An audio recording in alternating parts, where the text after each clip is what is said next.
What's up, YouTube? This is Too Raw for TV. So shout out to one of my subscribers for showing, how a lot of these analysts don't.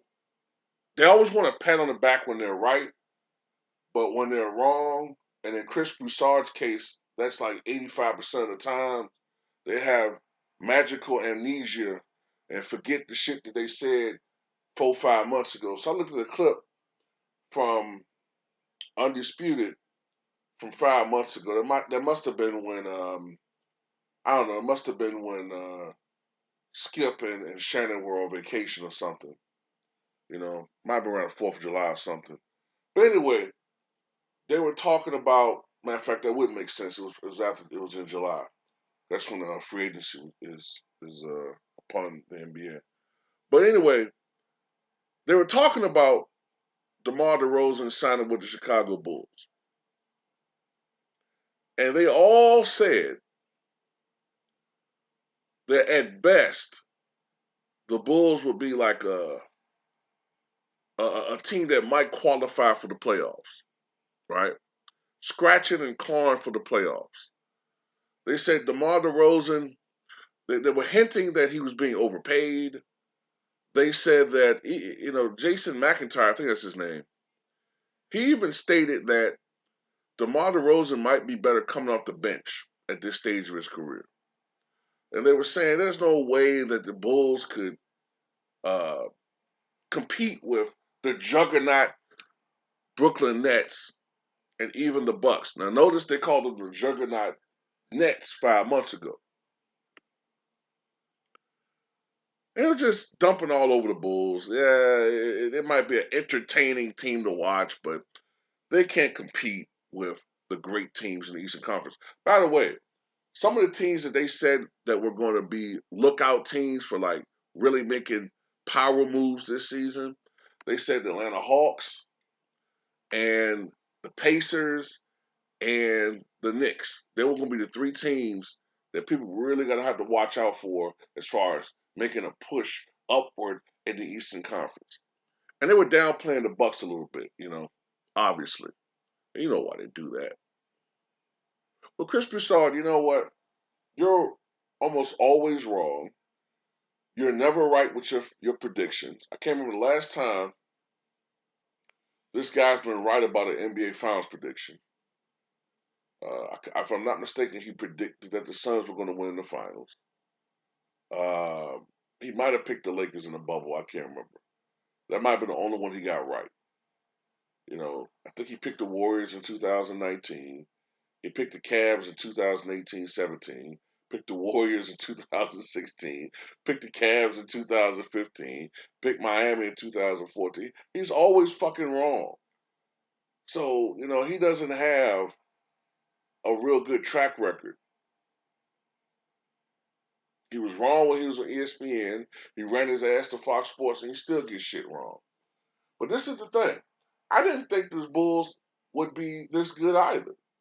So I'm not going to sit here and act like I thought that. But I will tell you this. I knew that if it wasn't for the fact that Zach LaVine got sick with you know what, right? The Shaolin curse last year and missed games. If it wasn't for that, the Bulls might have snuck into the playoffs last year. For a long period of time, like the Bulls were right there, and then they fell off at the end. So common sense would tell me, with a guy like DeMar DeRozan, with the addition of Vucevic, with the addition of Lonzo Ball, and then ultimately the addition of Alex Caruso, I don't see how they're not a playoff caliber team. I don't see how they aren't. But I thought they might have been more fourth, fifth seed. But this is my issue, y'all. This is what the prevailing wisdom was 5 months ago. This is a team, at best, might be a first round exit. This is what they're saying. Go look up the clip. The Bulls, as I'm speaking right now, have the best record in the Eastern Conference. If it wasn't for the remixed version of the Shaolin Curse that's going on right now, the Bulls might have the best record in the NBA. They should be the top story in sports, but they're not. They're not. You have people constantly trying to downplay them. Then you have to ask yourself, why is that? The same reason why they like to downplay Giannis and the Bucks. There are certain teams and certain players these guys are told to promote. You really think that Chris Broussard and Jason McIntyre and I forget the football player's name, LeVar Arrington, you think Stephen A. Smith, the company man that he is, says everything on air that is his own thoughts? You don't think he's pushed to say certain things? You don't think he's told not to say certain things? At the end of the day, it is what it is, man. The Bulls know what's going on. Like I said before, I'm not saying they're gonna win a title, but Bulls fans see what's up. We know this is a team that is lightning in a bottle, and we're wishing for the very best. Now I know there's haters out there that want this team to lose. It is what it is. You can shut me up and shut us Bulls fans up and want me to just talk about LeBron James 24/7, but it is, or the Brooklyn Nets 23/7.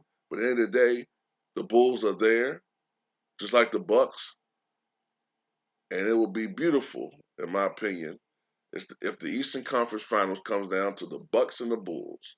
A big fuck you to the mainstream media. Always want to push certain teams,